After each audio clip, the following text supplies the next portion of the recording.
I learned so much about coronavirus, and one thing that's for certain, don't let it dominate you. Don't be afraid of it. You're going to beat it. We have the best medical equipment. We have the best medicines.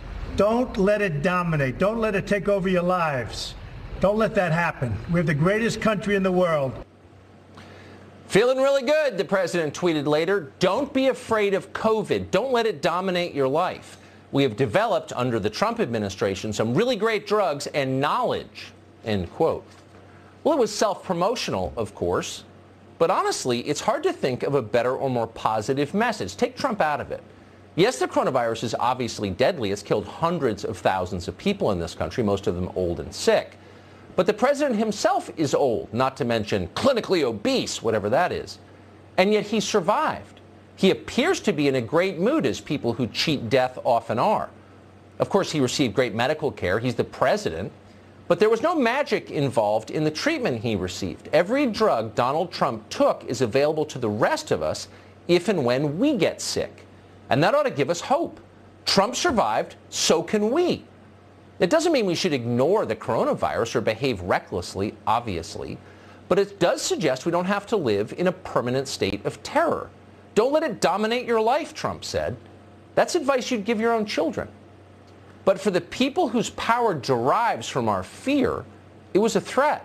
They need you to be afraid perpetually. Otherwise, you won't obey them. So, of course, they were enraged by what Trump said. Watch. Of course, you should be afraid of COVID. And how disrespectful that is. And now we see this tweet, which is heartless. Don't be afraid of COVID. Don't let it control your life. Yeah, you don't have to let it control your life, man, because you live in the White House. It is insulting to every American who wears a mask, who's been laid off as a result of COVID. Everyone should be afraid of COVID. Look what it has already done. I am flabbergasted by that, and honestly, I cannot stop thinking about it. Donald Trump is telling you, don't be afraid of the deadly coronavirus. No one on earth has done more to spread the coronavirus than Donald Trump. You following this? Encouraging hope in your country is now, quote, heartless. Staying cheerful is an insult to the rest of us. Our leaders have an obligation to confirm our most irrational fears. That's what compassion looks like. That's what they're telling us. It's deranged. But it's also recognizable. It reminds you of the many ghouls in Washington who forced our military to wage pointless wars around the Middle East. But when you point out how destructive all of that has been, they whip around and accuse you of insulting the memory of our soldiers. That is, the thousands of unfortunate young Americans who have died in their pointless wars.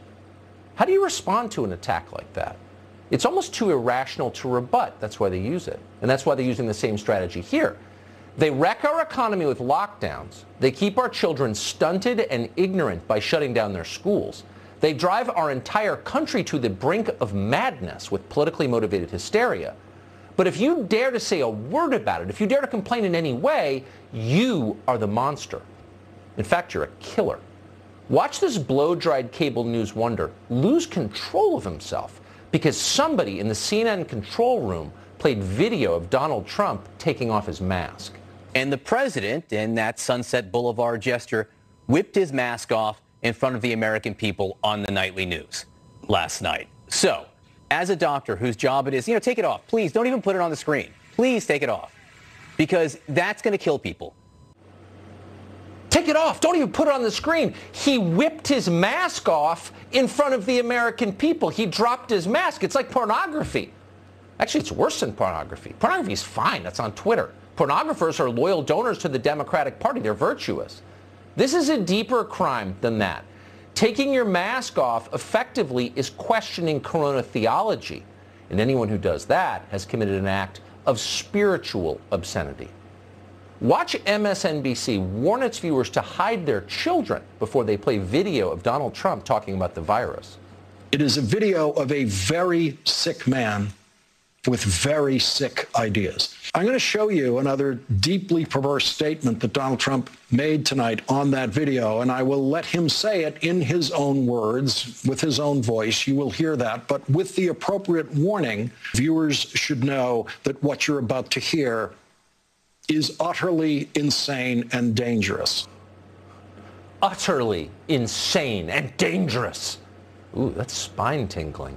If Kim Jong-il somehow mated with Dracula, their demonic spawn, the leering, blood-serping incubus they created, would still be less awful, less harmful to this nation than a video of Donald Trump assuring you that everything is going to be okay in the end.